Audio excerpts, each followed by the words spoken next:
26 avril. Vous écoutez le 102.3 FM, Radio Centre-Ville. Ici Jean-Numa Goudou. J'ai avec moi Jean-Étienne Dorsan. Bonjour Jean-Étienne. Bonjour Jean-Numa et bonjour à tout le monde. C'est un grand plaisir ce matin encore de vous retrouver pour cette nouvelle émission. Est-ce qu'il va mieux ce matin? Très bien, très bien. Ah bon, le bobo à la tête, c'est fini. Oui, c'est fini. Bon, et vous écoutez le magazine Nos Nouvelles, ça va bien se passer. Maintenant qu'il n'a plus mal à la tête.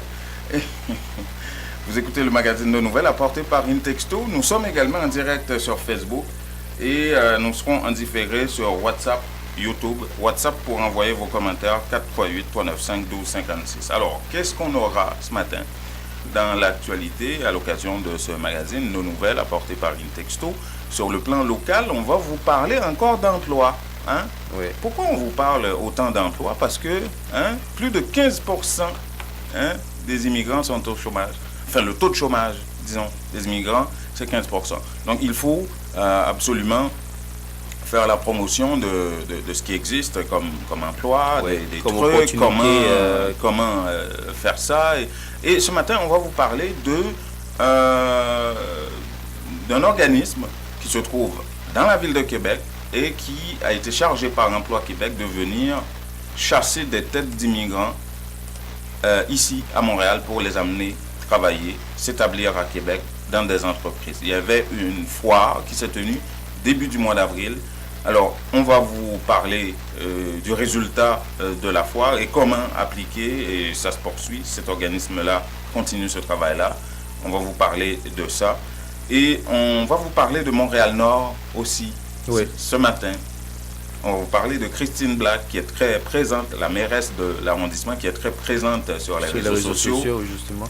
Et qui est intervenue, cette semaine, hier, sur une situation d'insalubrité dans un quartier de Montréal-Nord. Et là, elle va expliquer pourquoi c'était comme ça, parce qu'il y avait beaucoup de neige, selon elle. Vous allez pouvoir l'écouter, Christine Black, tantôt à ce magazine. Et en Haïti, on va parler de Enex Jean-Charles, l'ancien Premier ministre, qui a fait des révélations.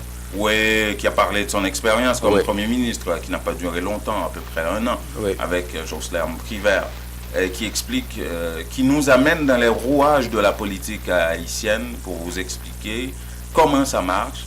Et quand on est Premier ministre, quand on est président, on n'a pas plus de pouvoir que ça. On reçoit des menaces de mort, on reçoit des influences. C'est pas toujours facile. Et pour lui, si on ne fait pas comme Kagame au Rwanda, qu'on s'asseye ensemble, mais bonne chance, monsieur Jean-Charles, avec vos compatriotes haïtiens, enfin nos compatriotes. On va voir tout ça. Il dit qu'il a reçu des menaces de mort surtout. Et il affirme, par exemple, pour ceux qui disent que Jovenel Moïse n'est pas légitime, que Jovenel Moïse a bien gagné, bel et bien gagné les élections. On va parler de quoi d'autre? On va parler de la prise de fonction de Guillet Sedelva comme ministre de la Culture et de la Communication, qui annonce déjà la couleur. Il a dit quoi encore? Il dit qu'il ne va pas faire de la propagande, il a promis de ne pas en faire. Et puis il a promis de communiquer. Il a vraiment dit ça? Absolument. Il a promis de mieux communiquer pour faciliter la compréhension de tout le monde par rapport au gouvernement. Et on va rester dans cette veine pour parler de Franck Lauture, le député de la vallée de Jacmel, qui estime que certains députés, certains parlementaires dépassent les bornes. Oui, je dirais qu'ils utiliseraient les thèmes qui ne sont pas appropriés par rapport à tout ce remaniement-là. Mesdames, messieurs, vous êtes sûrs?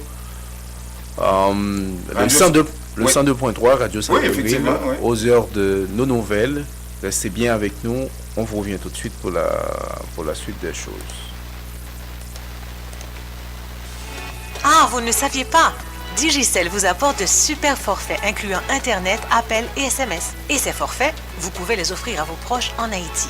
Et oui, grâce à ces nouveautés, vous pouvez rester connecté avec eux de 3 manières. Par Internet et à travers des appels et SMS. Et ceci à partir de 20 $ canadiens pour un forfait de 30 jours. C'est facile et c'est avantageux. Gardez contact avec vos proches. Nous vous offrons plein de moyens de le faire. Empressez-vous de leur envoyer un forfait Digicel. Ces forfaits sont disponibles chez tous les agents de Digicel, sur digiceltopup.com et sur l'application de Digicel Top Up. Termes et conditions applicables. pour faire affaire avec une compagnie de Greenwood.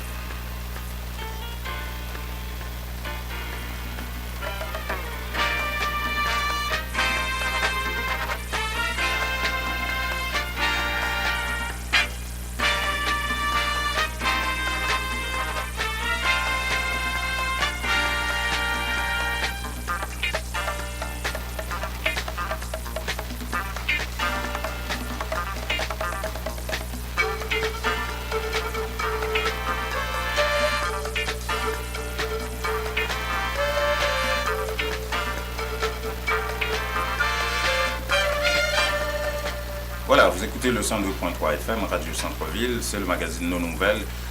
Nous sommes également en direct sur Facebook. Bonjour à ceux qui nous écoutent en direct sur Facebook et à ceux qui nous écoutent en voiture, en train de se rendre au boulot actuellement. Et nous allons être en différé sur WhatsApp, 438-395-1256 pour vos commentaires audio ou texte. Et nous serons en différé également sur YouTube. Voilà, le développement des informations annoncées. Jean-Étienne, on va parler encore d'emploi. Oui, comme tu l'avais annoncé, il y aurait des possibilités pour pas mal de gens pour se rendre ailleurs, pour trouver du boulot. Toi, depuis quand tu es au Canada depuis longtemps, mais à Montréal. Tout ça, c'est ma vie privée. Ah, d'accord. Ah, tu as une vie privée, toi. J'en ai parlé déjà ici, d'ailleurs. Ah, d'accord. La vie privée, voilà. Bon, ok, ça c'est pas privé. Est-ce que ça te tenterait d'aller t'établir à Québec? Ben oui, dans la ville de Québec? Ça fait le grand partie de ma vie privée. Ah, bon, encore. Bon, écoutez, il y a des possibilités quand même à ça. Et il y a un organisme qui s'appelle SWAT, c'est Service d'intégration, d'orientation et d'intégration des immigrants au travail, ça s'appelle SWAT. C'est un organisme qui est basé dans la ville de Québec. Ok. À plus de 2 heures d'ici, là, de Montréal, en voiture. En autoroute, sur l'autoroute, disons. OK? Et son mandat, c'est de venir à Montréal chasser des têtes pour des entreprises de Québec qui cherchent des immigrants, qui cherchent des travailleurs. OK. Alors là, début avril, ils ont organisé une foire dans la capitale nationale, donc Québec, à laquelle plus de 350 immigrants ont participé. 6 autobus les ont amenés là-bas, début avril, pour aller participer à cette foire-là sur 2 jours. Vendredi. C'est tout un événement alors? Ah oui, c'était tout un événement. C'est fini là, ça n'a pas lieu maintenant. C'est tout un événement. Et il y avait des employeurs qui voulaient embaucher des gens dans 25 domaines différents. Là. Il y en a énormément de ces gens-là qui ont eu des entrevues, qui ont déposé des CV et tout le kit. Maintenant, il est encore tôt, on est toujours au mois d'avril. Généralement, ça prend à peu près 3 semaines, 1 mois avant qu'on ait des retours sur les applications qu'on a faites, des téléphones. Là, on est sur le téléphone là, pour l'instant. Et on a parlé à Carole Gagné, qui est conseillère, justement conseillère aux entreprises. C'est elle qui conseille les entreprises par rapport aux immigrants. Une dame très sympathique, hein, d'ailleurs, et qui nous a parlé de ça. Pour l'instant, il y a déjà une dizaine d'immigrants qui ont reçu des coups de téléphone à l'effet, vous avez cet emploi-là, et donc vous devez vous préparer pour quitter Montréal pour aller à Québec, vous établir et travailler. Donc ce n'est plus une théorie, c'est dans la pratique des choses. C'est pratique. Alors on va écouter Mme Gagné. Je vous donne une expression québécoise, au pifomètre. En fait, jusqu'à présent, j'ai comme faut une dizaine de familles. Une dizaine de familles qui vont s'installer. Ils ne sont pas encore établis, mais qui sont en voie de s'établir. Ah, une dizaine? Une dizaine. Mais écoutez, c'est un chiffre sur toute réserve. Oui, ça je comprends. C'est juste après les téléphones, on n'est pas sûr encore, on a des propositions. Comprenez, on est comme un petit peu dans le néant, mais c'est positif, ça bouge. Oui, une dizaine sur 350 à peu près, vous m'avez dit? 350, c'est 300, en fait c'est 6 autobus, oui, c'est à peu près 300, bon, enfin, je n'ai pas le décompte exact, c'est au-delà de 300 personnes, environ 300 personnes, mais on peut dire à peu près une dizaine, mais écoutez, c'est sous toute réserve. Okay. C'est que là, on est dans les appels téléphoniques, là.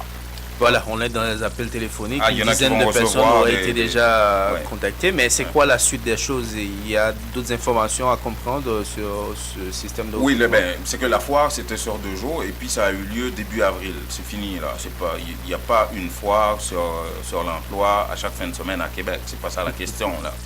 Et l'organisme, avec des gens comme Mme Gagné, continue leur travail sur Internet et font des visites ici à Montréal, rencontrer des organismes qui sont en contact avec des immigrants, qui cherchent de l'emploi, de façon à les convaincre.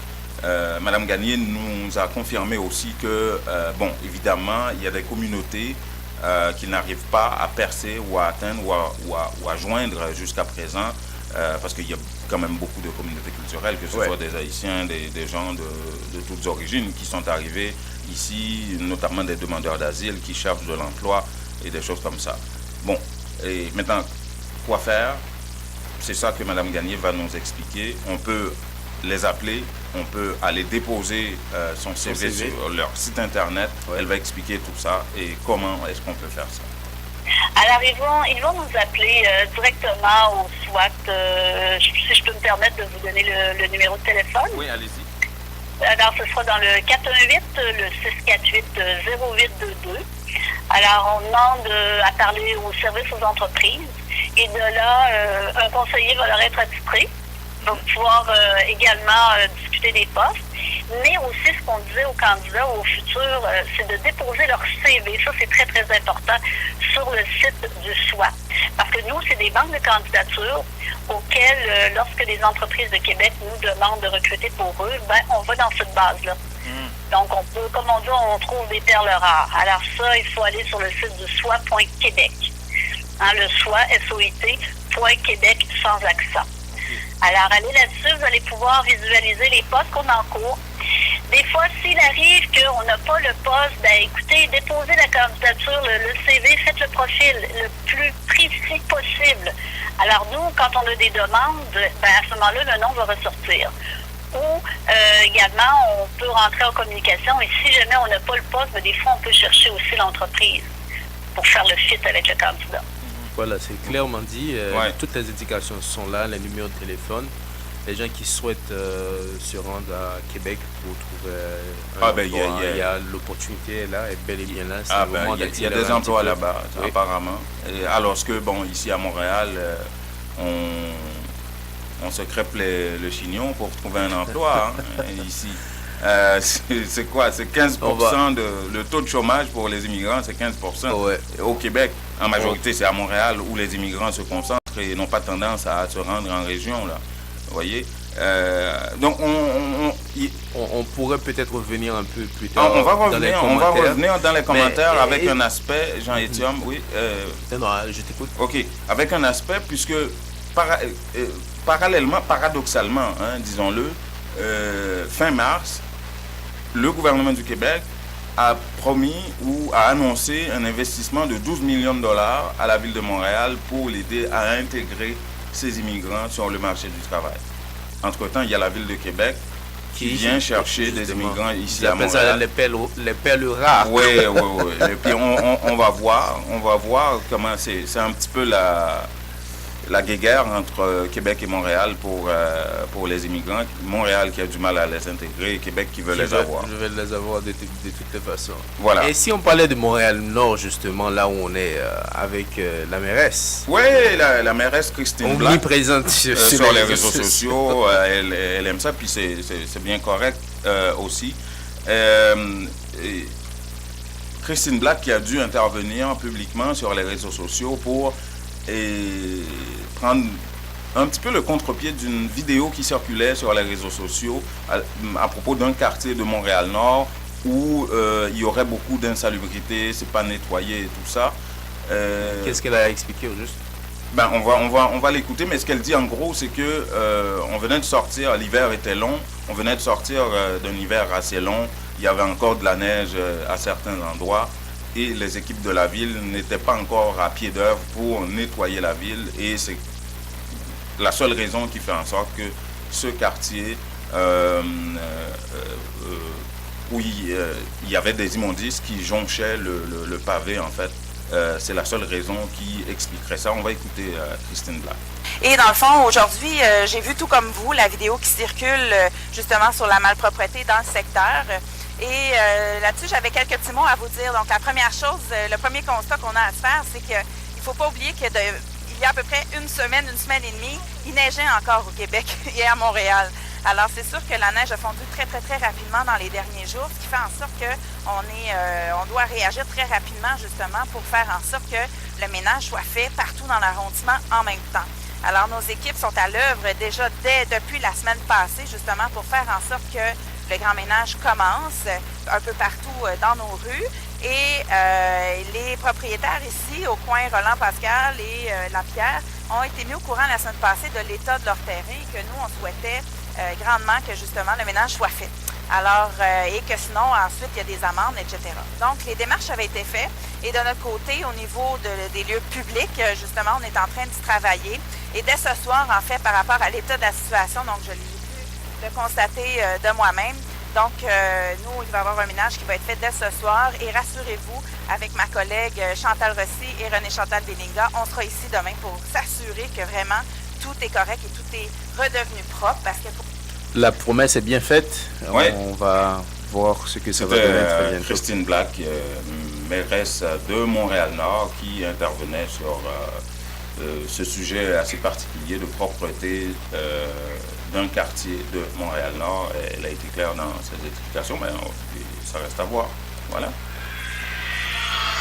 Tout sur l'immigration. Tout avec François Jean-Denis. Allô, bonjour. Bonjour, Jean-Marc, ça va bien? Ça va très bien, François. Et de ton côté? Oui, ça va. Et je salue toutes les auditrices, tous les auditeurs de l'émission Nos Nouvelles. Ils disent que tu as toujours quelque chose à nous partager sur l'immigration. Est-ce vrai, François? Oui, tout à fait. Et je vais enchaîner avec la question d'emploi. Et on a dans le journal Le Devoir un article de Robert Dubuissac qui parle de la francisation des immigrants. Il dit que c'est un vrai problème, mais c'est une fausse solution. Et parce qu'on disait que, d'après le sondage Léger Marketing, le cours de français devait être obligatoire pour les nouveaux arrivants. 84% des Québécois pensent que c'est une bonne chose. Mais il dit que franciser les gens sans donner du travail, ça ne donne absolument rien. Okay. Alors, sa logique, c'est que il faudrait qu'effectivement que les gens, comme propose la CAQ, il faudrait que les gens apprennent le français. Mais s'ils doivent apprendre le français pour ne pas trouver du travail, ça veut dire que ça ne donne absolument rien. Demander à des adultes d'aller à l'école pour apprendre un cours de français pendant qu'ils ont des factures à payer, ils sont sans emploi, ça veut dire que ça ne donne absolument rien. Alors, je voulais faire... Son argumentaire a une certaine logique quand même, François. Oui, tout à fait. C'est effectivement, parce que quand on dit aux gens de prendre le cours de français, c'est sûr qu'on est clair que tout le monde doit connaître la langue d'accueil, c'est la meilleure façon de s'intégrer. Oui, si on veut s'intégrer, on ne connaît pas la langue d'accueil, c'est sûr qu'on est foutu. Mais souvent, les gens ils vont dire oui, les immigrants ne veulent pas apprendre le français. Pendant ce temps, ils oublient que ces gens-là également, ils viennent avec des familles, ils ont des responsabilités. Ils doivent apporter du pain, du beurre sur la table. Alors, c'est ça. Bon, François, mais la meilleure façon d'apprendre une langue aussi, c'est par immersion. Et la meilleure immersion pour les immigrants, c'est au travail. Et ils ne travaillent pas. C'est ce qu'il vient d'expliquer, justement. C'est ça l'affaire. Tout à fait. Alors, c'était ça son article. Ensuite, hier, Jean-François Lisée a fait parler de lui à l'Assemblée nationale. OK. Vous savez ce qu'il a proposé? Oui. Il a proposé... C'est le mur de Donald Trump, là. Oui, de créer un mur, mais il voulait dire que c'est un mur. Il a dit on peut fermer le chemin Roxane, du poste frontalier de Séménal à l'alcool, parce que tout les gens arrivent. Alors là, on lui a dit, est-ce que c'est un mur à la Donald Trump dont vous parlez? Mais il a refusé de confirmer. Il a même dit à la blague que c'est les Mexicains qui allaient construire le mur. Bon, Mais en fait, François, ce qu'il a toujours dit, l'idée fondamentale de M. Lisée, et il l'a toujours dit, c'est pas nouveau là, c'est qu'il fallait mettre fin à l'entente sur les pays tiers-sœurs avec les États-Unis, ce qui encouragerait les gens à passer par les postes frontaliers réguliers. Mais qu'est-ce qui pourrait arriver? Est-ce qu'on allait laisser quand même les gens rentrer? Si on avait passé cette entente-là, parce que l'entente, regardez, l'entente bloque l'entrée de beaucoup de gens, parce que l'entente dit il faut qu'on fasse partie de l'exception. Ça veut dire que si on a un parent, parce que l'entente dit il faut faire la demande là où vous arrivez, à moins d'avoir un parent proche sur place. Alors s'il n'y a pas d'entente, alors tout le monde peut venir faire la demande. Ça veut dire qu'il n'y aurait pas tous ces entrées-là. C'est ça le problème, le drame et avec ça. Comment ça, il n'y aurait pas toutes ces personnes-là à rentrer? Pourquoi? Ça veut dire à entrer dans ces voies irrégulières. Oui. Mais il n'y aurait pas toutes ces personnes-là à entrer par le chemin de Roxane. Ah oui, d'accord. Par la frontière officielle. Oui. Mais c'est quand même... Sérieusement, c'est quand même pas fou l'idée de M. Lisée. Non, monsieur, on connaît la position des Parti québécois, la CAQ, on sait comment ils pensent au niveau de l'immigration. Et M. Lisée avait même dit que ces gens-là sont des invités de M. Trudeau, c'est M. Trudeau qui doit payer la part. Tout ça, on connaît leur position. Mais comme vous parlez de l'entente, vous voulez préciser, s'il n'y avait pas d'entente, les gens passeraient par la frontière et il n'y aurait pas de problème pour les empêcher de rentrer. L'entente les empêche parce que l'entente dit la seule façon de rentrer, c'est si vous avez un parent. Or, la plupart des gens n'ont pas de parents. Et je vais vous dire plus. Il y en a qui ont des parents. Il y en a qui ont des parents, mais ces derniers-là refusent de répondre aux questions de l'agent d'immigration et qui ne veulent pas que ces gens-là viennent chez eux. Alors si je comprends bien, François, le problème avec l'idée de M. Lisée, c'est que il y aurait... Oui, les gens allaient passer de façon régulière, mais il n'y aurait pas autant de gens à rentrer parce que tout le monde n'a pas un parent. De façon irrégulière. Il n'y aurait pas autant de gens à rentrer de façon irrégulière. Oui, bien sûr, mais il n'y aurait pas plus non plus de manière régulière si on devait passer par des postes frontaliers parce que tout le monde n'a pas de parents ici. Oui, alors ça veut dire que l'entente dit pour rentrer, il faut avoir des parents. Oui, c'est ça. C'est une exception. Alors, si maintenant on n'a plus d'entente, alors les gens peuvent entrer même s'ils n'ont pas de parents. C'est l'inverse de ce qu'on croyait. Maintenant, on comprend. Comprend, François, parce que l'idée de M. Lisée, quand il propose ça, c'est que ça ferait en sorte qu'il y ait moins de gens à rentrer ici, si on appliquait ça. Ce qui dérange les Québécois, ce qui dérange une bonne partie de la population, ce sont les entrées irrégulières. Les gens ont l'impression que ces personnes qui rentrent ont des dossiers criminels et ils ne veulent pas passer par la frontière officielle pour ne pas se faire attraper. Alors on a l'impression, la perception est très forte dans la mentalité des gens, c'est que ce sont des personnes qui ont un passé lourd, qui ont un dossier criminel, ce sont des délinquants. Alors là maintenant on a peur. Même les gens au chemin de Roxane, on dit ça à la télévision, ils ont dit on a peur, on ne sait pas qui vient nous voir. C'est-à-dire que si les gens passaient à la frontière, on aurait l'impression que ce serait correct. Et d'ailleurs, cette nouvelle-là ne serait pas diffusée autant dans les médias. Ça veut dire que ça passerait comme il fait dans la poste. Alors c'est ça l'idée de M. Lisée. Voilà. Maintenant, pour terminer, TVA a obtenu des chiffres également de la commission d'immigration. Il a dit que on a actuellement 49 000 dossiers en traitement à la commission de l'immigration et du statut des réfugiés.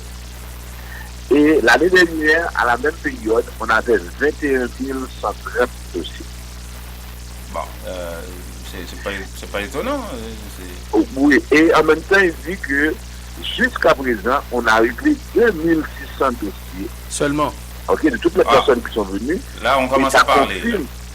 Oui, et ça confirme ce que l'agence de service Paris vous avait dit quand on parlait du nombre de personnes qu'on refusait, et autour de 14 à peu près. Vous vous rappelez, je vous ai toujours dit que, en tout cas, à ma connaissance, on n'a pas beaucoup de personnes qui, les dossiers ont été déjà traités.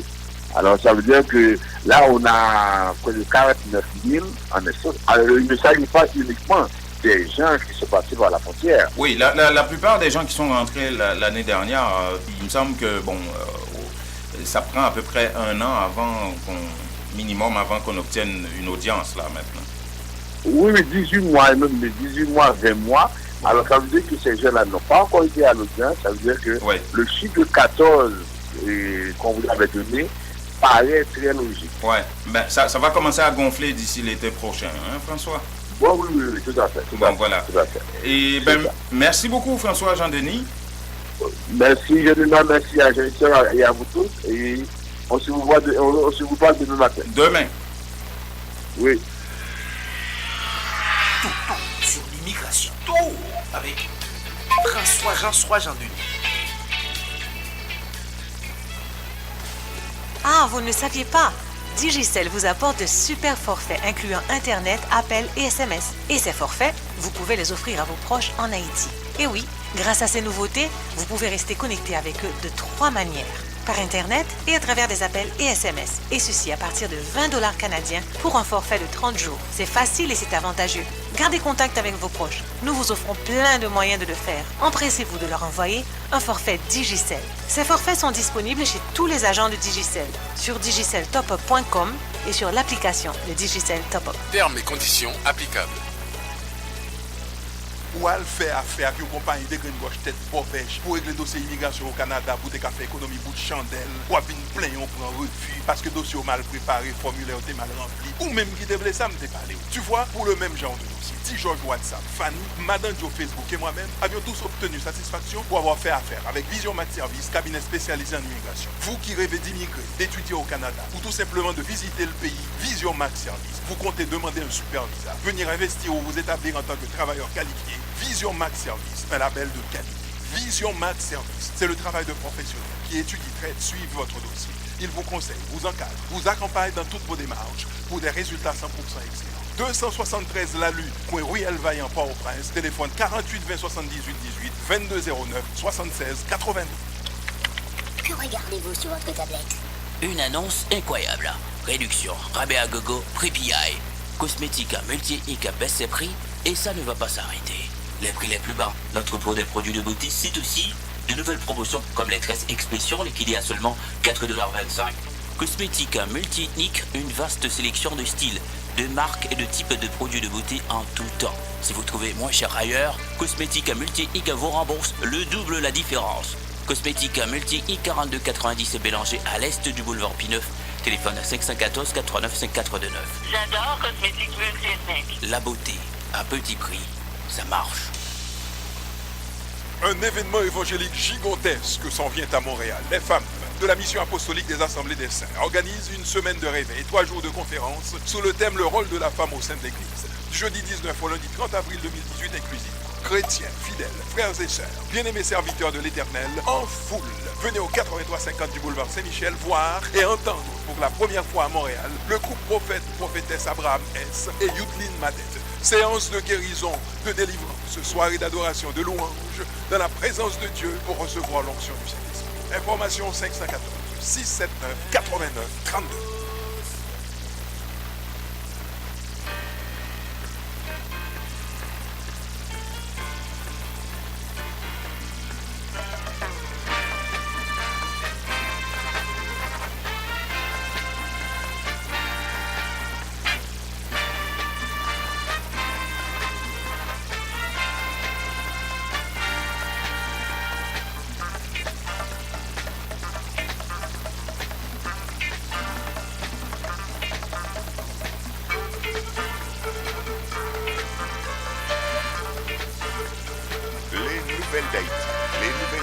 de Montréal.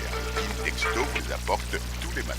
En audio, en texte, en images, sur 4 plateformes. En direct et en simultané sur le 102.3 FM Radio Centre-Ville, intexto.ca sur Facebook et en différé sur WhatsApp. On prend rendez-vous tous les matins, du lundi au vendredi sur le 102.3 FM Radio Centre-Ville.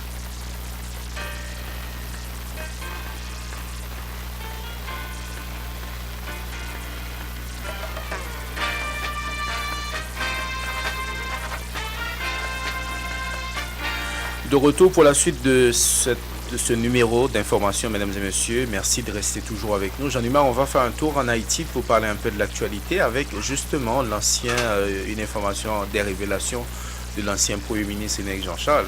Oui, Enex Jean-Charles qui était Premier ministre de Jocelyn Privert, qui a fait un mandat d'à peu près 1 an. Vous vous souvenez des circonstances de l'arrivée de Jocelyn Privert au pouvoir, qui était président du Sénat et qui a été choisi à la suite du départ de Michel Martelly au pouvoir. Il y avait une situation politique intenable en Haïti et finalement le pouvoir était aux mains des parlementaires pratiquement.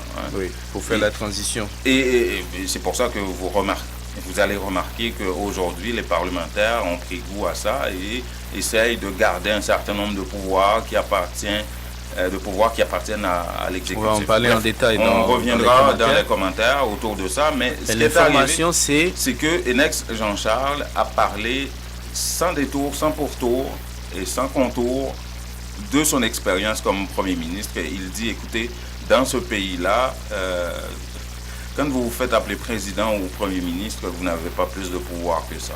Parce que lui, quand il est arrivé comme Premier ministre, il était vraiment empêtré par vraiment beaucoup de secteurs qui influençaient son pouvoir. Il recevait des menaces de mort, de tout ce que vous voulez. Et il devait faire face à une situation de corruption incroyable.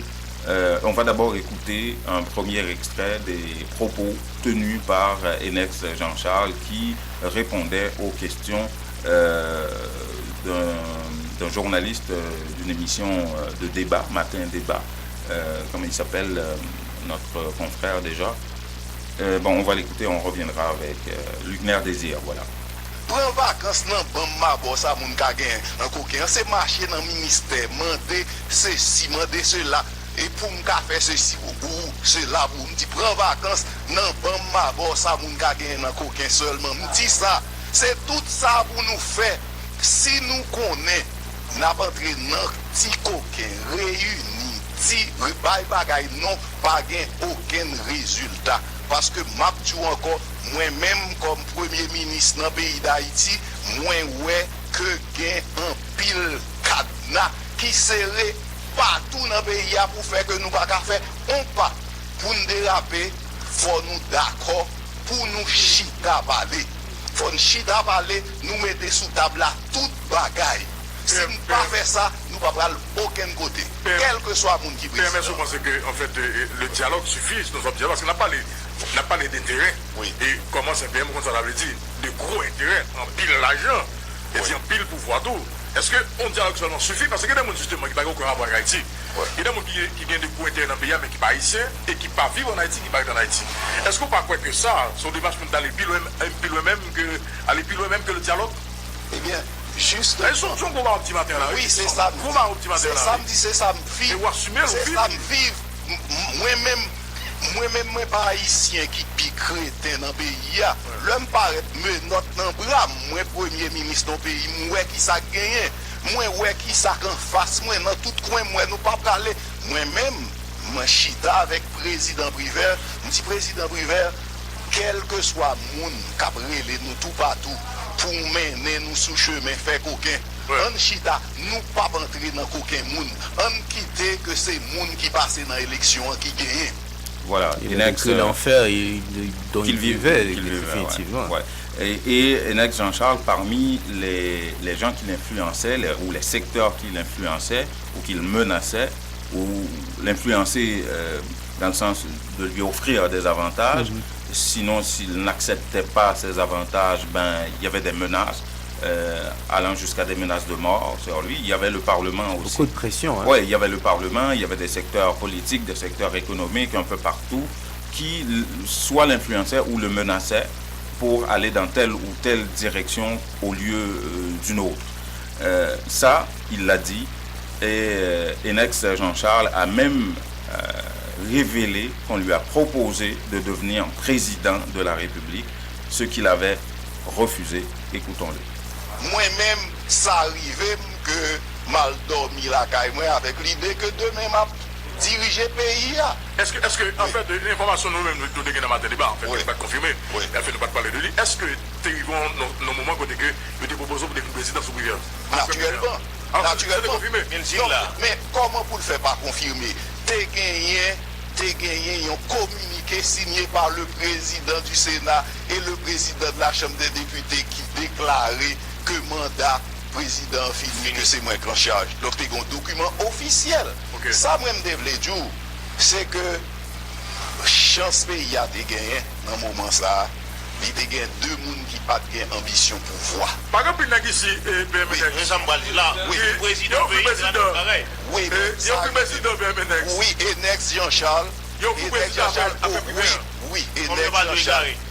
Jean-Charles refusé. Oui, et Nex Jean-Charles qui chita devant là, offre le président et Mabdou un document officiel publié, signé par le président du Sénat de la République et le président de la Chambre des députés.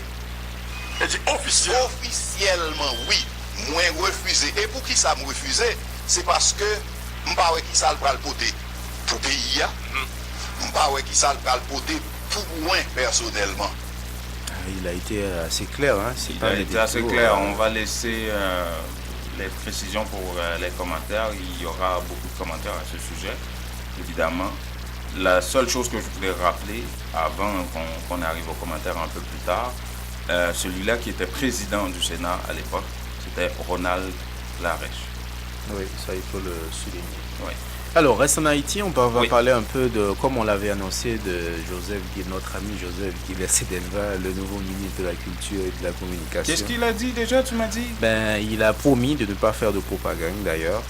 Et puis il se présente comme celui qui va essayer de faciliter la communication entre le gouvernement d'une façon générale. Mais il est bon dans ça, dans la propagande. Ça va lui faire mal de ne pas en faire. Ce serait mieux de laisser ça pour les commentaires. On va juste laisser aux auditeurs d'écouter les propos de Guillet-Sedelva, qui se dit aussi prêt à écouter les différentes branches de son ministère, la communication et de la culture, pour voir comment il peut faire avancer la chose. Voilà. Très souvent, par manque d'information, il y a des gens qui se trompent, pas méchamment, parce qu'ils ne comprennent pas, parce qu'ils n'ont pas suffisamment d'informations. Par exemple, quand on parle de la caravane du changement, et moi je suis là pour faire comprendre à ces gens c'est quoi la caravane du changement et qu'est-ce que ça peut apporter, qu'est-ce que ça a déjà apporté. Mon engagement dans ce gouvernement, c'est parce que je sais que le président de la République a la détermination, ni le Premier ministre a la détermination, et il y a des ministres qui sont là, qui sont prêts à servir le pays, à donner le maximum de-même pour qu'un changement puisse avoir lieu dans le pays. Je suis très présent un peu partout pour faire passer le message. C'est pas une question de propagande. Moi, je suis là pour faire de la propagande. Si un gouvernement travaille, ça c'est vraiment bête. Ça c'est ridicule. Justement, c'est de la propagande alors qu'il y a des choses qui se font. Il y a des choses dont on peut parler. Je vais me réunir rapidement avec tous les acteurs des secteurs culturels, littéraires, artistiques pour que nous puissions avoir une idée plus claire de leurs préoccupations. Joseph Guillet-Sedelva qui annonce la couleur, je vais être partout pour communiquer, pour montrer ce que le gouvernement fait. Il faudrait déjà commencer par changer la nature de la radio et de la télévision nationale. On verra ça dans les commentaires. Leur nature et leur mission. On s'excuse un peu pour la qualité de... pas de propagande. On s'excuse pour la qualité du son qui n'était pas au top. Et si on reste justement dans cette logique avec le député Franck Loture, qui lui estime qu'il y a de mauvais usages, excuse-moi, par rapport à certains parlementaires qui estiment qu'ils vont donner des ultimatums, et il estime qu'il y a des thèmes spécifiques au Parlement. Là, on est en train de parler de remaniement. Oui. Okay. Oui, de remaniement.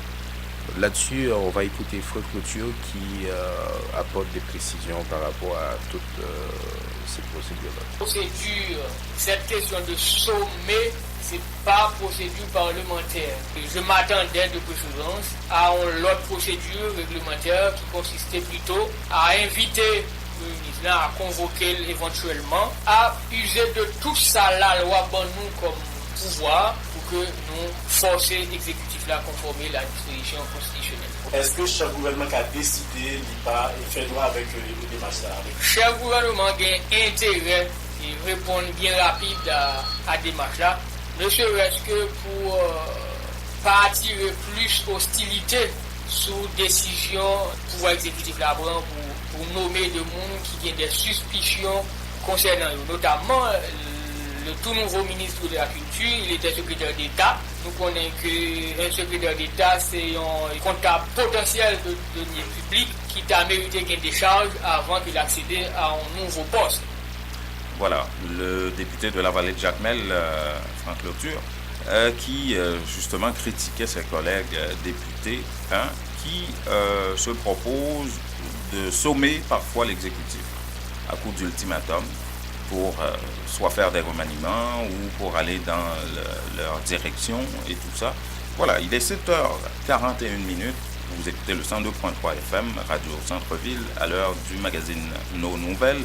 Nous sommes également en direct sur Facebook. Bonjour à ceux qui nous écoutent sur Facebook. Et on sera dans quelques minutes en différé sur WhatsApp et sur YouTube. La pause, Jean-Étienne. Ah, vous ne saviez pas? Digicel vous apporte de super forfaits incluant Internet, appels et SMS. Et ces forfaits, vous pouvez les offrir à vos proches en Haïti. Et oui, grâce à ces nouveautés, vous pouvez rester connecté avec eux de 3 manières. Par Internet et à travers des appels et SMS. Et ceci à partir de 20 $ canadiens pour un forfait de 30 jours. C'est facile et c'est avantageux. Gardez contact avec vos proches. Nous vous offrons plein de moyens de le faire. Empressez-vous de leur envoyer un forfait Digicel. Ces forfaits sont disponibles chez tous les agents de Digicel, sur digiceltopup.com et sur l'application de Digicel Top Up. Termes et conditions applicables. Ou à le faire affaire avec une compagnie de Greenbush tête bobèche pour régler le dossier immigration au Canada pour des cafés économie bout de chandelle. Ou à une plainte, on prend refus parce que le dossier est mal préparé, formulaire est mal rempli. Ou même qui devait ça me déballer. Tu vois, pour le même genre de dossier, petit Georges WhatsApp, Fanny, Madame Joe Facebook et moi-même avions tous obtenu satisfaction pour avoir fait affaire avec Vision Max Service, cabinet spécialisé en immigration. Vous qui rêvez d'immigrer, d'étudier au Canada ou tout simplement de visiter le pays, Vision Max Service, vous comptez demander un super visa, venir investir ou vous établir en tant que travailleur qualifié. Vision Max Service, un label de qualité. Vision Max Service, c'est le travail de professionnels qui étudie près, suivent votre dossier. Il vous conseille, vous encadre, vous accompagne dans toutes vos démarches pour des résultats 100% excellents. 273 La Lune, coin Ruelle Vaillant, Port-au-Prince, téléphone 48 20 78 18, 22 09 76 82. Que regardez-vous sur votre tablette? Une annonce incroyable. Réduction, rabais à gogo, prix PI. Cosmética multi-unique à baisse ses prix et ça ne va pas s'arrêter. Les prix les plus bas, l'entrepôt des produits de beauté, c'est aussi de nouvelles promotions comme les tresses expression liquidées à seulement 4,25 $. Cosmética multi-unique, une vaste sélection de styles, de marques et de types de produits de beauté en tout temps. Si vous trouvez moins cher ailleurs, Cosmética multi-unique vous rembourse le double la différence. Cosmética multi-unique 42,90 Bélanger à l'est du boulevard P9. Téléphone à 514 89 549. J'adore Cosmétique multi-unique. La beauté à petit prix. Ça marche. Un événement évangélique gigantesque s'en vient à Montréal. Les femmes de la mission apostolique des Assemblées des Saints organisent une semaine de réveil, 3 jours de conférences sous le thème « Le rôle de la femme au sein de l'Église ». Jeudi 19 au lundi 30 avril 2018 inclusif. Chrétiens, fidèles, frères et sœurs, bien-aimés serviteurs de l'Éternel, en foule. Venez au 8350 du boulevard Saint-Michel voir et entendre pour la première fois à Montréal le groupe prophète-prophétesse Abraham S. et Yudlin Madet. Séance de guérison, de délivrance, soirée d'adoration, de louange, dans la présence de Dieu pour recevoir l'onction du Saint-Esprit. Information 514 679 89 32. – 7h45. Vous écoutez le 102.3 FM Radio Centre-Ville. C'est le magazine Nos Nouvelles. Nous sommes également en direct sur Facebook, Jean-Étienne. Et plus tard sur YouTube et sur WhatsApp aussi. Voilà. Les commentaires. Alors, on ne peut pas passer à côté de cette information des révélations faites par Émeric Jean-Charles. Oui, alors la première observation que je peux faire, c'est un monsieur qui n'avait pas, dans une certaine mesure, toute sa liberté. Parce que je souligne qu'il rapporte des thèmes qu'il... J'imagine qu'il n'était pas le seul. C'est la réalité de beaucoup de gens au pouvoir, surtout dans des contextes comme ça, dans des contextes de transition ou de choses avec le décor qu'on avait avec le Parlement qui dirigeait tout, etc. D'ailleurs, si on peut bien comprendre, si on analyse en profondeur, on va comprendre la plupart du temps, ces pressions venaient surtout du Parlement. Alors, j'ai souligné 2 thèmes qu'il utilise et qui fait référence vraiment à une absence totale ou un manque de liberté dans ses affaires. Il parle de cadenas, il dit qu'il y a des cadenas partout qui empêchent au pays d'avancer. Ah oui, il a parlé aussi de menottes. C'est deux choses qui expliquent exactement. C'est de façon spontanée, il a dit ça, mais psychologiquement, c'est clair dans sa tête, il n'avait pas la liberté qu'il voulait avoir. Et il n'a pas fait ça seulement pour lui, mais il explique que c'est un peu partout, il y a des cadenas partout qui empêchent au pays d'avancer. Ça c'est la première observation que je voulais faire. La deuxième chose, c'est que M. Jean-Charles a insisté sur la nécessité de se mettre ensemble pour sortir le pays. Il a même cité le Rwanda avec Paul Kagame qui a réussi à mettre ce pays d'Afrique sur les rails du développement. Et là, aujourd'hui, on est en train de parler beaucoup du Rwanda à l'international, un peu comme on en parle de Cuba, un peu comme on parle de Cuba aujourd'hui.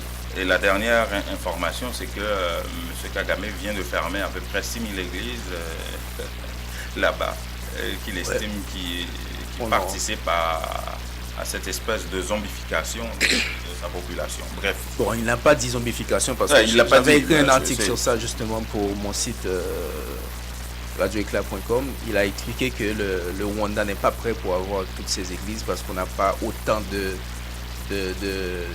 d'entreprises pour seulement la capitale.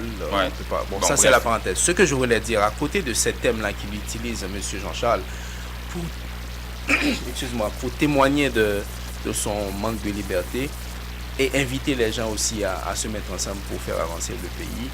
Il a aussi décrit des réalités que beaucoup de gens ne sauraient imaginer. Comment un Premier ministre qui normalement est là pour assurer la liberté des gens, lui-même il s'est retrouvé dans une certaine forme de prison. Il y a plusieurs choses.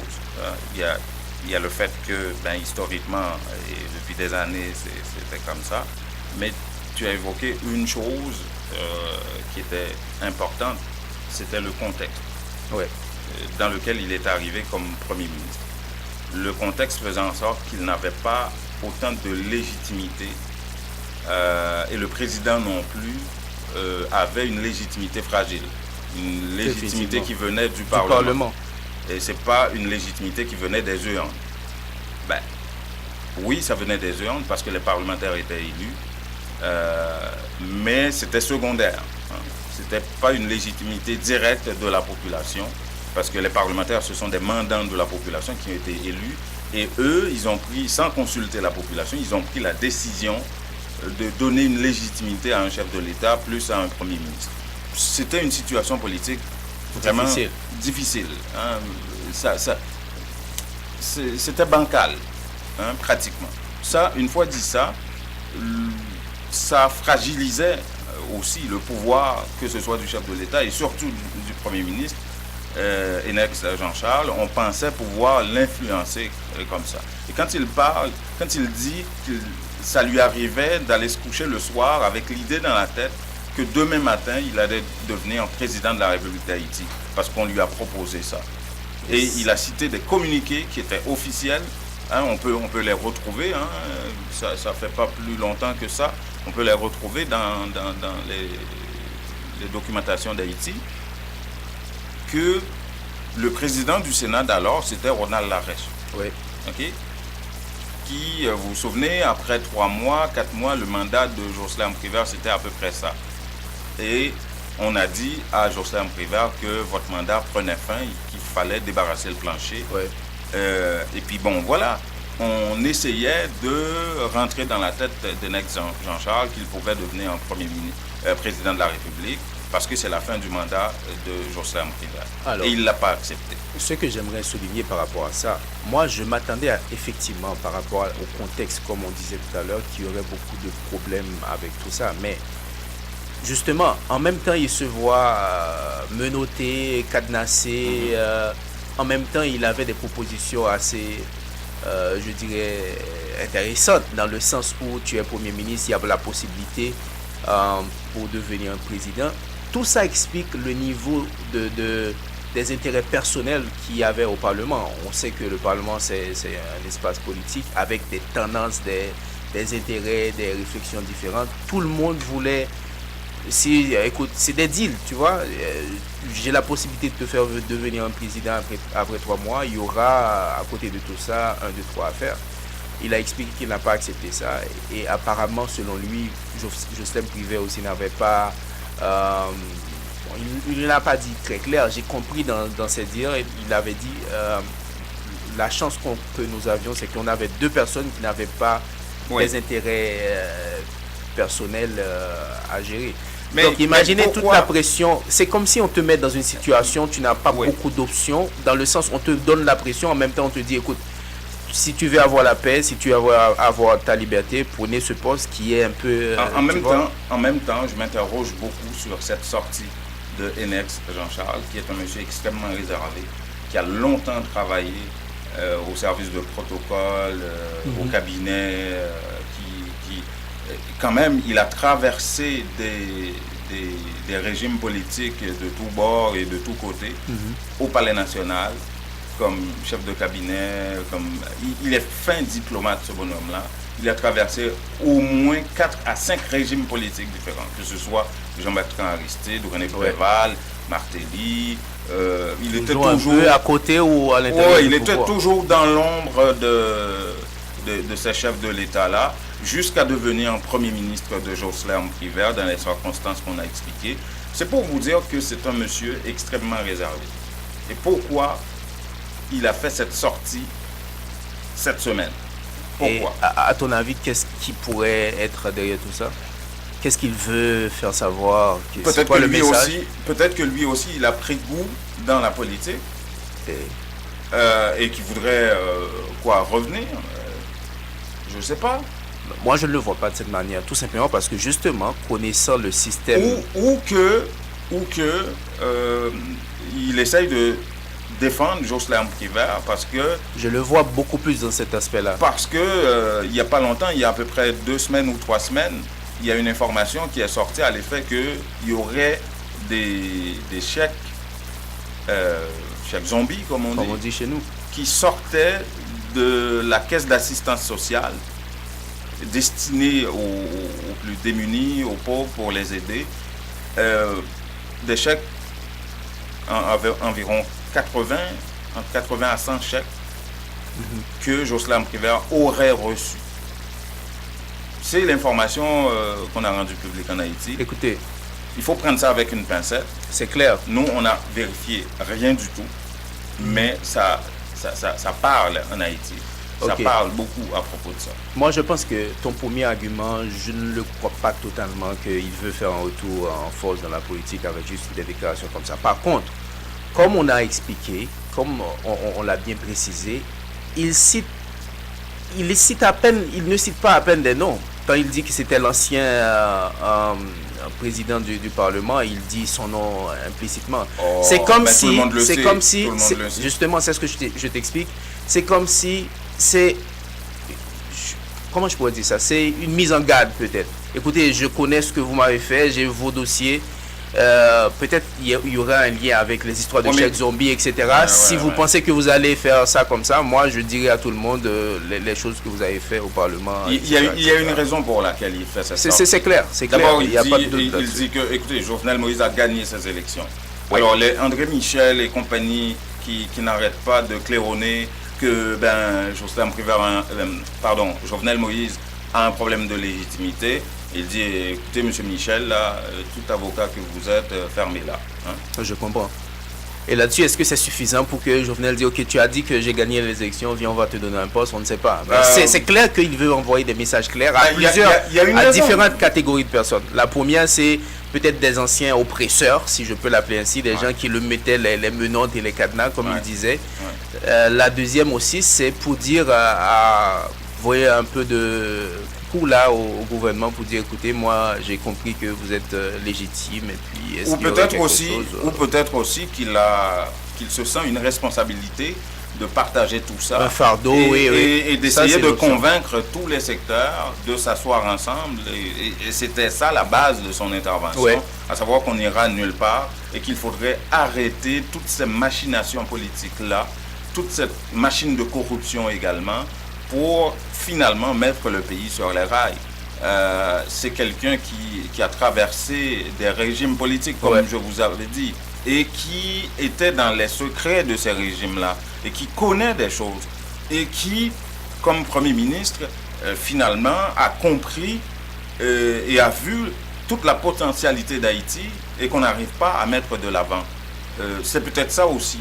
C'est peut-être un élan nationaliste chez M. Jean-Charles pour amener un peu tout le monde à s'asseoir ensemble. C'est ce qu'il a dit. Il est en train de prêcher en faveur de cette idée de conférence nationale.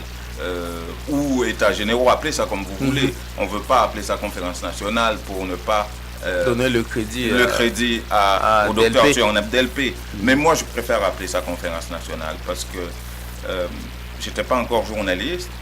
J'écoutais le docteur dentiste Thionep Delpé parler de cette question-là.